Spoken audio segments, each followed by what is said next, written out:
you little beauty boys. Suck on that. I am so good at arranging these friendlies. Right, where's Andrew? I'm going to give him a call. Andrew? Pick up, come on. Andrew, did you see that? 2 back-to-back wins?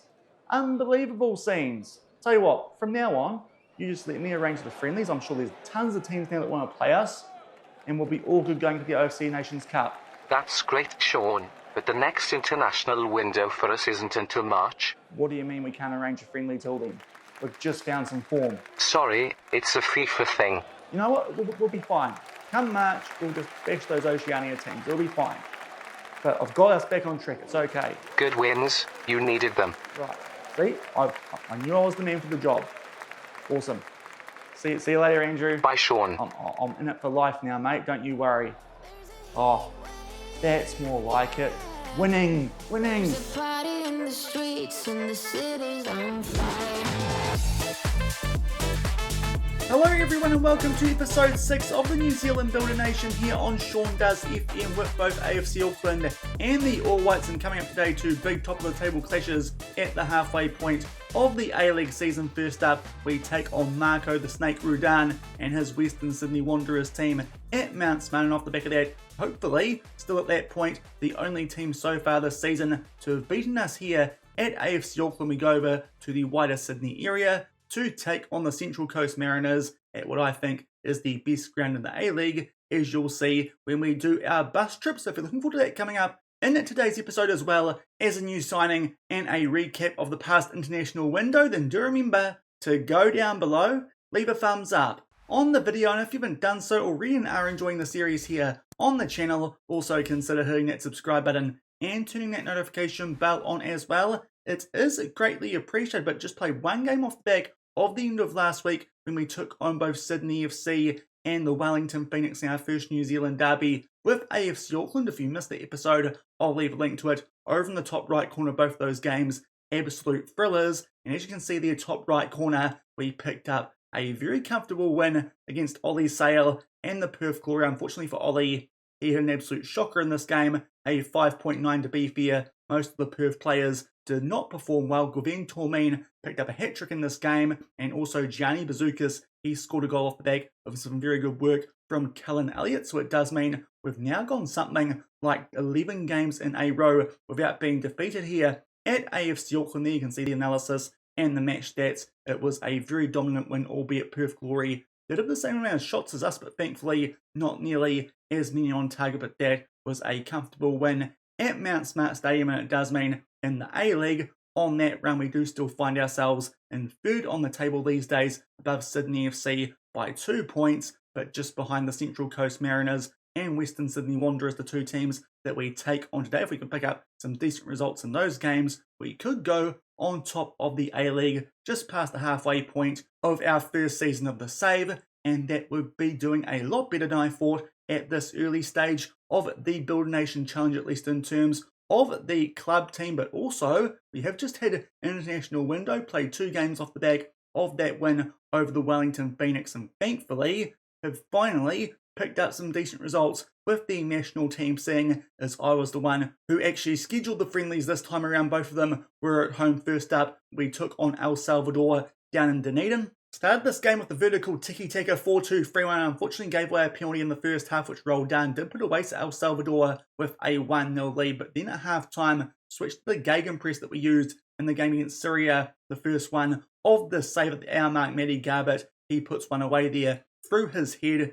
We went attacking late on in this game just to try and pick up a win, and thankfully it worked here. Elijah just does some great work from a tight angle as we start to make our way into injury time, and we pick up our first win as New Zealand manager, 2-1 there down in Dunedin. And off the back of that, we actually took on a team ranked below us for the first time in this save in Guatemala, and picked up a pretty comfortable 3-1 win here. We started this game with the gegenpress and thankfully got off to a good start here. Finally, Callum McCallum doing something for us on the international stage puts us 1-0 up just past the 10-minute mark. That was the scoreline going into the second half. Now Rogerson here early in that half makes his way down the right-hand side, squares it. Matty Garbett picks up goals in back-to-back games, probably so far best player for us in the save. Then a penalty, which for some reason Alex Ruffel was put onto. He tucks that one away. They did grab a goal late here to Guatemala, into injury time. A little bit scrappy from us there at the back, but thankfully by that stage, all over Red Rover, we pick up a comfortable 3-1 wins, the back-to-back wins for us in that most recent international window. Unfortunately, can't schedule another friendly for us here with New Zealand until March, and I believe that is when the AFC Nations Cup does start, so that might be taken up with other games once we do get to that point. So it's going to be a little while now till we do play our next friendlies with the New Zealand national team, if the game does stay the way it is currently, not allowing me to fill some pretty big gaps we've got coming up with our schedule at AFC Auckland. But thankfully, what those wins mean is we have snuck our way back up the world rankings, right smack bang in our 100th place. So we'll move up there of 3 places off the back of those defeats to both Uzbekistan and Algeria a couple of episodes ago. And maybe the Gegenpress is what's going to work with this New Zealand team when we take on those ranked around us on those world rankings. So 3 wins since you were last here, 2 of the national team, 1 with AFC Auckland, and now we can focus a bit more on AFC Auckland for the next couple of months. And included in that, we have a new player here at the club, a player that we did try and sign going into the start of the season, but he wasn't able to join us until he turned 18. The benefit of that is he can actually play, because players under the age of 19, they are able to play without being registered. And the player we have signed is from Western Suburbs, Bruce Izumi. He's a central attacking midfielder, and he will now make his way onto the bench, especially because Teo Atema is out with a slight injury for the first game of today's episode, and also out Jamal Reyners. He's currently dealing with a torn pectoral, out for 2 to 6 more weeks, but they're the only 2 injuries we do have going into these big games in today's episode, just as big as the 2 games that we did play at the end of last week, as we take on top of the table Western Sydney Wanderers, and then just below them based on goal differential, the Central Coast Mariners. As I said, so far the only team this season to have beaten us. But first up, it is the Western Sydney Wanderers, top of the table, with the former Wellington Phoenix coach, the Snake, Marko Rudan. Hopefully we can get the job done over him and put him in his place, but this will be tough. As you can see, they come into this in a really good patch of form, wins in the A-League 4 in a row, and in between that they won in the 4th round of the Australian Cup. For some reason we're not in that competition this year, but do have the Australian League Cup coming up soon. We take on Avondale from the 2nd Div. That's an interesting matchup actually, as those guys currently do find themselves right near the top of the 2nd Division, so that does mean they could find themselves up in the A-League next season, replacing one of those new teams who didn't sign a full team and are doing a terrible job. But first up today, we focus on the A-League and Western Sydney Wanderers. We'll come back shortly from Mount Smart and see if we can keep this winning run going and move closer to the top of the table.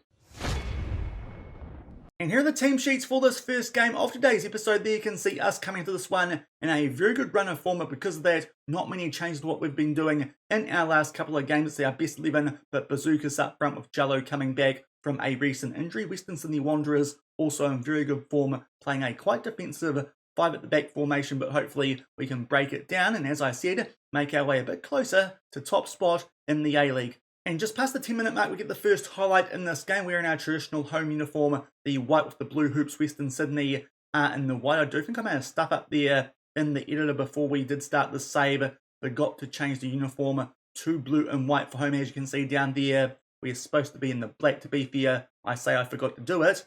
I tried to, the editor wouldn't let me, so it's not entirely my fault, but it does mean getting a few colour clashes here with these AFC Auckland games. That Callum Elliott floats that far post for an informed Gwibeen Tormeen, but unfortunately that header across the face of goal does just go wide, and it's still 0-0. And only a few minutes off the back of that early chance to Tormeen, off the back of that previous hat-trick, he put past Ollie Sale of the Perth Glory. Now we have a free kick here just inside of our own half, just shy of the 20-minute mark. Adam Mitchell will pick out Neil, and now Tormeen does his man there down the left-hand side. Tight angle, but this time he will hit the target off the back of that. We'll just cancel the shout we were going to do. We're going to encourage, now we'll praise, as we go 1-0 up nice and early here against the top of the table, Western Sydney Wanderers, and Marko The Snake Rudan with the come from behind here at Mount Smart. That is a lovely touch there from Gwibeen Tormeen, from that pass from Neil, and from there just gets him behind and tucks that one away nicely. We take a 1-0 lead on the 20-minute mark, and in fact shortly off the back of that, it's a corner in our favour. Sinclair floats this into the mixer. Missed here from the goal scorer in Tormeen. Offloads that to Winston Reid with a first time finish with his left foot. Was not expecting that to find its way into the back of the net, but a quick fire double, and of all people, Winston Reid from outside the box puts that one away, and we grab a cushion goal nice and early here at Mount Smart Stadium. Winston Reid, that is one heck of a strike, might be the best of his entire career, probably outside that goal he scored in the World Cup, but it's a brilliant start. We go 2-0 up early. And just about to make our way into the last 5 minutes of this first half, still with that 2-0 lead, no highlights off the back of that wonder goal from Winston Reid, considering that he's Winston Reid, but good interception there from Cullen Elliott down our right-hand side. He's found a very good patch of form, just like Tormeen, but we switched that one out to our left-hand side, but unfortunately can't quite link up with the informed Frenchman.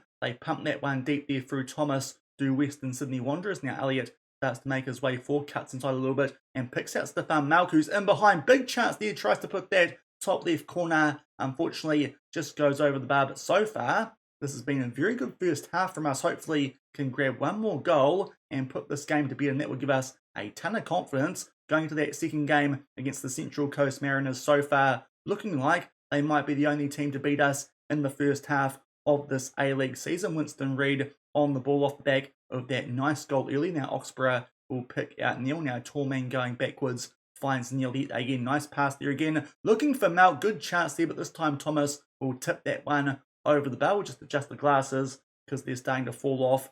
Too much moisturiser on me face, I think. But a corner here in our favour. Unfortunately, can't quite link up with anyone, albeit Bazookas with a chance. But that one eventually does get tidied up at the back by the Western Sydney Wanderers. But so far in this half, all the highlights have been in our favour. Everyone out there is doing a good job, so don't think we need to make any subs here at half time. This is going very, very well. I think we'll just get stuck straight in to the second half, 2-0 in front of top of the table Western Sydney. And it's taken until just past the hour mark for the first highlight of the second half. So far, the only bit of action was a yellow card to Tormeen, but he's in great form. And a chance from here from a tight angle, but Thomas there with a save. And Western Sydney will bundle that one out. We've just got him to ease off tackles, but as I said, on current form, don't want to take him off. Things still going quite well. 20 minutes left, and we're still 2-0 in front. And just inside the last 15 minutes of this game, that is now thrown here in our favour. So quite late now, still holding on to our 2-0 lead. Albeit a couple of players now do look like they might need a sub off the back of this highlight. Neil on the ball here coming in from left back, plays that back to Sullivan. Now Cullen Elliott, he is on the ball, the former Phoenix man, who of course scored that big goal at the end of last week to help us come from behind and pick up that 3-2 win in the first New Zealand derby. We eventually go back there to Basilage goal and now look to make our way out from the back. But so far, very good game for us, this one. No highlights so far in favour of the away team, top of the table, Western Sydney Wanderers, and good link up there down our left-hand side, albeit Tormeen, but loose on the ball there, and Western Sydney do get a chance here on the counter-attack. Barello could try and find someone there, and thankfully doesn't, takes on the shot himself. It comes off the woodwork. Might be a chance for us here to do something on the counter-attack. We don't, but now I think it's time for us here to take off some players who have dropped down to red hearts and also on some average ratings. Tormeen doing well, but on that yellow card, red heart will play things safe. Jello can come on for him. We'll give Azumi a debut in place of Malk. Also, Ihitaran for Sinclair and Louis Toomey for Oxford. We'll make those subs here as we make our way into the last 10 minutes. Still 2-0 in front. And only a couple of minutes off the back of that most recent batch of subs. Now it's time for our last one. Winston Reid, of course, just coming back from a recent injury. We'll play things safe with him. Havaliers will come on for these last couple of minutes. And also might be a good time for us here to start time wasting and try and hold on to this 2-goal advantage. And thankfully that sub of Winston Reid did mean that that highlight that was about to start, it looked like, did not take place. But now we're into the 5 minutes of added time. And in fact, a free kick for us here on the 93-minute mark. Azumi in his first game for AFC Auckland off the back of that free kick taken short from Mohamed Ihitaran will rocket that one into the bottom right corner. Might be a case here of remember the name, the 18-year-old, a goal on debut for AFC Auckland, and that is a brilliant set-piece routine. He tucks that one away, and this is a bad day for the Snake Rudan 3-0 defeat here back in New Zealand, albeit it might be a chance here for Western Sydney to do something late as they are on the attack. Russell there somehow does get in behind. Good chance there Not too sure who it fell to, but thankfully they missed the target. And I think that will do it for the first game of today's episode. And that is a thrashing of top of the table Western Sydney Wanderers. They have very few highlights in that game, only 2 of them. And by that point, I think it's fair to say we had the game well and truly under control. 2 first half goals for an informed Tormeen, and that really nice goal considering it was Winston Reid, and then a debut goal late on in injury time to the new signing in Bruce Azumi. So that is a very good performance, and that should mean our second game in today's episode is yet another top of the table clash, and we'll be taking on the only team after half of the season who have beaten us so far in the Central Coast Mariners. We'll come back shortly, get into that game off the back of our bus trip.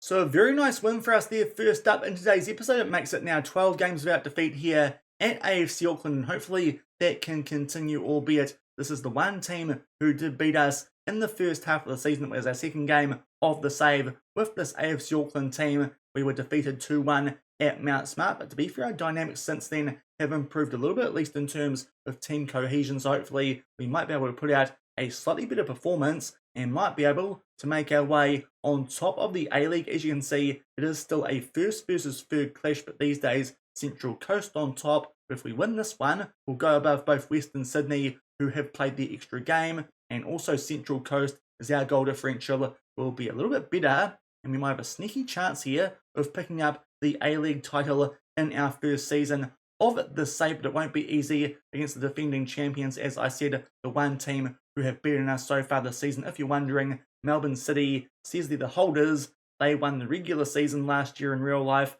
The Central Coast Mariners, they won the final series, which is not a part of the system that we are using for this save. So hopefully that clears up the confusion with why it says that Melbourne City are the holders of the A-League. It is in fact the Central Coast Mariners, who we are about to take on, but it's time for us, I think, to go on the best bus trip it's going to be of the season as we make our way to the Central Coast Stadium. So first, a bit of geography before we get stuck into this bus trip, because the Central Coast might not be too well known to a few of you from outside of Australia or New Zealand. The closest main city to it is Sydney, of course, just taking on the Western Sydney Wanderers, and I do think it's a decent trip from Sydney up to where we're playing in Gosford on the Central Coast. Because of that, we are going to have to take a trip up there before we actually go on our bus trip on the day of the game. We'll just zoom in a bit more here and try and find a decent hotel near the ground, because to be fair, not sure how good the quality of hotel is in Gosford in Australia. And I do see there, if we can zoom in a bit more, a couple of options. The Waterview Gosford Motor Inn is an option. 3-star hotel though, not too sure if that's quite good enough for a team like AFC Auckland gunning for top spot in the league. So we'll just have a look around here and see if there's a better hotel option. And according to Google, the answer to that question would be no. So we are going to be staying quite close here to the ground at that Gosford Palms Motor. And we'll just have a look here and see what this hotel does look like. We'll look at some of the images. While we can, quite nice palm trees here. You'll notice that when we do get to the ground, as well as the world famous tomato sauce and mustard bottle. But to be fair, it doesn't actually look as bad as it did from what I did think from it being a 3-star hotel. So I think this will do quite nicely for our AFC Auckland boys. There's a pool there. They'll be nice and happy on their little trip away to the Central Coast. Nice little balcony there. So there could be some fun activities if we do pick up a win after the game. So I think this hotel, it will do. It does mean quite a short trip in between here and the ground of the Central Coast Stadium. We'll just get that sorted out and start the bus trip. Now, I said that the trip at the end of last week might have been the shortest for our series here, but this one might be 800 meters. Apparently it's somehow a 16-minute walk, but instead of that, we are just going to drive this one. But I don't know if there'll be many highlights on the way, but that's okay, because once we get to the ground, there should be quite a few. But we'll start to make our way on this bus trip of just under 1 kilometer. And just making our way out from the hotel, already starting to think this might be a bad idea, because last time that we were near some construction with our hotel, we didn't play that well away at the Brisbane Roar. Looks like it might be an issue again, because something's getting built here across the road from our hotel, so that's not a great start. But nonetheless, we'll start to make our way on this very short bus trip to the Central Coast Stadium as we make our way past a music centre there's the sign for the big hotel, obviously, in Gosford. We now start to make our way, I believe, down the Central Coast Highway. And in fact, that is wrong because I've gone the completely wrong way, so we'll just do a U-turn here. This is why I should not be the bus driver. Someone else should be hired. I don't know why Bill has not done that yet, but now it's time for us to now make our way down this street. And I think now we should be good. Indeed, we are to make our way towards the Central Coast Stadium. To be fair, this does look quite picturesque and very suburby, which was a bit unexpected. We'll make our way here down Donison Street as we go past some building. No idea what that is, can't tell from the outside, but we'll start to make our way towards the real highlight of this trip, as I said, the Central Coast Stadium itself. And we are already here. There wasn't too much in between the hotel and the ground, so that makes it quite boring, but as I said, there should be no disappointments if they've got the sauce bottles up in the picture of the ground that we can see. But we now make our way past the local bowling club. We'll go down a bit further. You can start to see some of the floodlights that will be when we do get a bit closer to the actual stadium. And I think now we might have just made our way there, because I think that is the official name of it with the sponsorship, the Industry Group Stadium. So there's the stadium that we're playing at today. Doesn't look too good from this angle. Just have a better look at the outside there. You can see the bowling ground pretty much attached to it, but we'll make our way now around the rest of the stadium on the other side. There is a leagues club. We'll just see if we can see anything else from the outside here of the Central Coast Stadium. As you can see, there's quite a few trees around it. It does look quite cool, especially right on the edge of the ocean. As we make our way around Dane Drive, we'll just see if we can start to get a glimpse of the big sauce bottles that are usually there when there's an A-League game. Unfortunately, looks like they've been taken down on the day that this picture was taken, which is a bit unfortunate, but you can see the famous palm trees that are usually in the background there at the Central Coast Stadium. We'll just make our way down a bit further and see if there's any sign of the inflatable sauce and mustard bottles, but unfortunately it doesn't look like that is quite the case.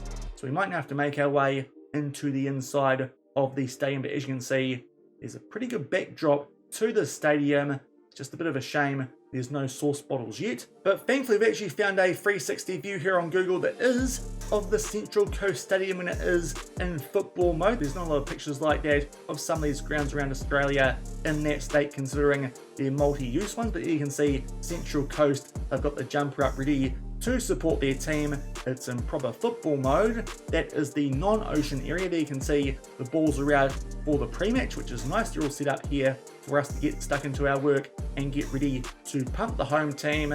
But there we have it. This one is before they took on Western United, but still, there are the famous Master Food bottles.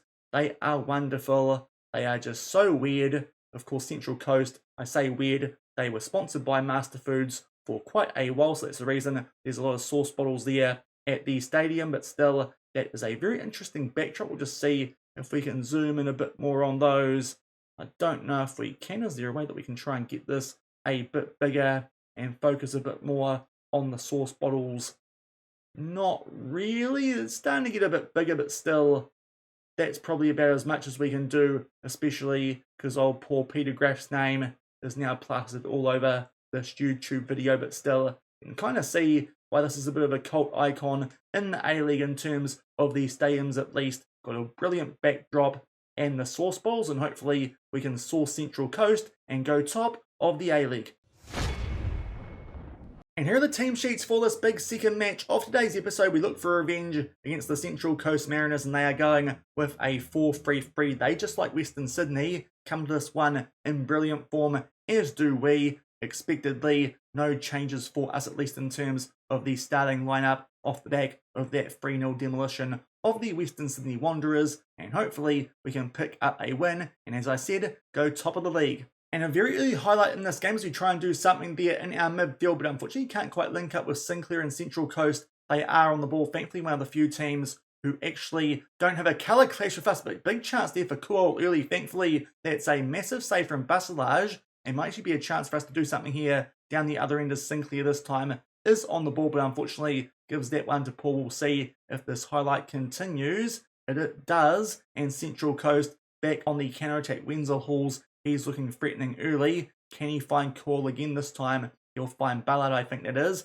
Goes back to him. Sullivan there with a stone cold penalty, I thought, but thankfully Wenzel Halls was offside. I think we got away with that one, and it's still 0 early. And shortly off the back of that opening highlight, now a free kick here to Central Coast. They are looking dangerous early in Nisbet. He gets in behind. He scored the opener against us in our second game of the save. He puts that one away from a pretty similar angle, but down the other end of the field. It beats Basilage, and Josh Nisbet makes it 1-0 to the home team.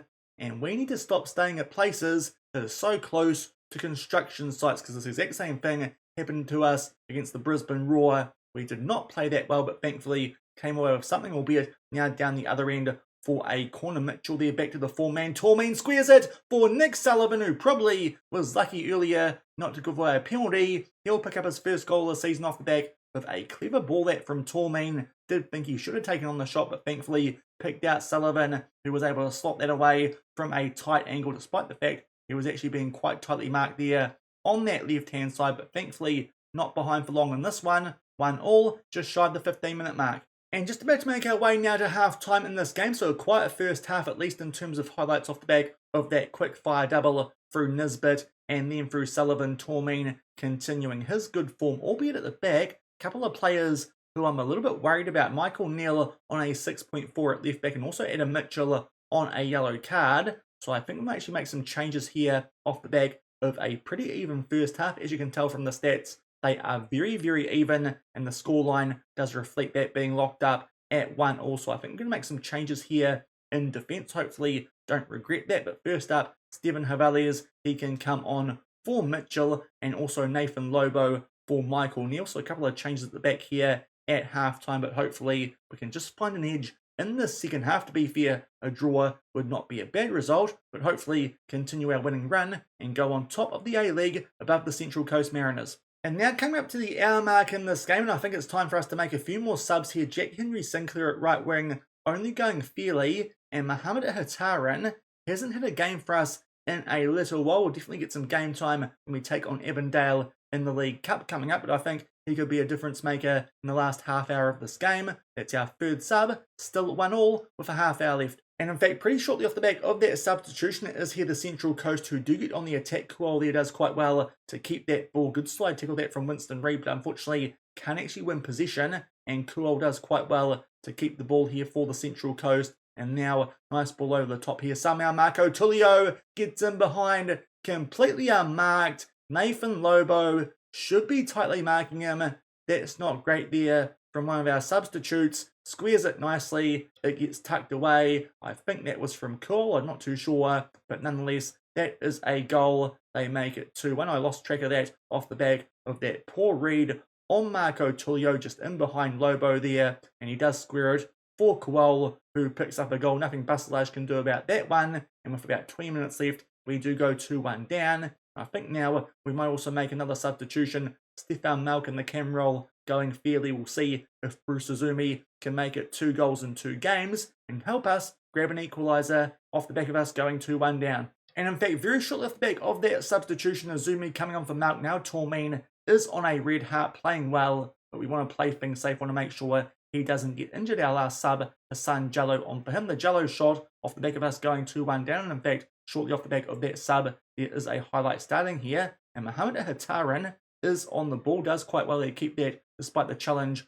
of Wenzel Hall. Now Elliott plays that one back to Winston Reid, who to be fair hasn't been too good in this one. Now Ahataran does get in behind. We'll put that one away. But I don't think it's his third goal of the season, because up the top there, the assistant referee did put his flag up. We'll just check if that indeed was a correct decision. I think it was. Looked a little bit too good to be true there, and indeed that goal, it has been ruled out. Unfortunately, that sub of Ahataran doesn't quite work in that situation. Well and truly offside, and we're still 2-1 behind. And a few minutes off the back of that goal that did get correctly ruled out, now we're about to make our way into the last 10 minutes of this game. We're going to go full attack in this one and try and grab an equaliser. Those wing-backs can go on to attack, and also we will go to an attacking mentality, and hopefully that will help us grab an equaliser. And now with only 5 minutes plus added time left in this game, those changes haven't quite worked, so maybe we definitely should have actually gone to a higher tempo as well. We'll see if that creates any highlights late in this game. Also tell our goalkeeper to distribute quickly, and also might help if he distributes to the fullbacks, and also will go to a higher defensive line. We'll see if that can help us grab a late equaliser to be fair second half. The Central Coast have had the better of this, and unfortunately, didn't look like there was going to be a highlight in this one until the last minute of added time, albeit really poor throw on that from Lobo. We give the ball away, albeit that could have been from an injury concern where they did put the ball out Central Coast. That might make more sense, but Kuol here does slightly get in behind, but thankfully that shot more or less is straight at Basilage, but unfortunately I think that's the last highlight of the game. Indeed it is, and we might have found a bogey team nice and early for us here at AFC Auckland, because the Central Coast Mariners have now beaten us in both games we'll play against them this season, unless we also meet at some stage during the League Cup. But unfortunately, decent first half, we kept things quite level, struck back nice and early off the back of that early goal from Nisbet through Nick Sullivan, but Marko Tulio got in behind and set up Kuol for a winning goal with only 20 minutes left. Unfortunately, some of those subs we made at halftime maybe were not the best idea. Those players didn't perform too well off of the bench. It's our second loss of the season, and both times it has come against the Central Coast Mariners, so it does mean now we will fall 6 points behind them at the top of the A-League. We're going to stay in third off the back of a 2-1 defeat at Central Coast. So not quite the way we wanted to end things in today's episode. A second straight loss there to the Central Coast Mariners this season, but thankfully they're the only team who have been beating us, but it does mean we are now in third on the A-League table, 6 points behind them. Going to need them to slip up a bit if we do want a chance of lifting the A-League, albeit still a long way to go, 14 more games in this season, and certainly in quite a nice spot to try and see if we can make our way into some form of continental Asian football for next season, if that's something that we can do here with AFC Auckland. I think that will do it for today's episode. Great result against the Western Sydney Wanderers, and also before then picked up some wins with the national team as well before that defeat to the Central Coast, but as I said, still in a pretty good spot on the A-League table. If you enjoyed today's episode, then do remember to go down below, leave a thumbs up on the video, and if you haven't done so already and are enjoying the series here on the channel, also consider hitting that subscribe button and turning that notification bell on as well. We'll come back tomorrow. Now, I do have to record an episode tomorrow, and there's some weird gapping coming up with our fixtures in and around December and January. It might be because we don't play during the AFC Asian Cup in this save, so that might be why there's a big gap off the back of that game against the Newcastle Jets in January. Because of that, not too sure when we'll actually come back for tomorrow's episode. It might also depend if we can get past Avondale and get a bit of a run going in the Australian League Cup. But I think the aim would be to come back for the Melbourne double if I can get that far. Also worth noting, our youth intake happens here in January, so that might also be worth coming back for in tomorrow's episode. So it depends how much I get through, how busy I am at work, if I can get some sneaky FM in before I come back to record tomorrow's episode. But it'll be at some stage in early 2024, and you'll get a look at our first youth intake here at AFC Auckland. Hopefully a good one, because of course currently no homegrown club players. We need some good ones to try and keep around and get into that New Zealand national team. So we'll come back tomorrow. There will definitely be a youth intake, but not too sure what else will be around that in terms of who we play in the A-League. So until then, thank you very much for watching. Keep on keeping on, and I'll see you then. Cheers.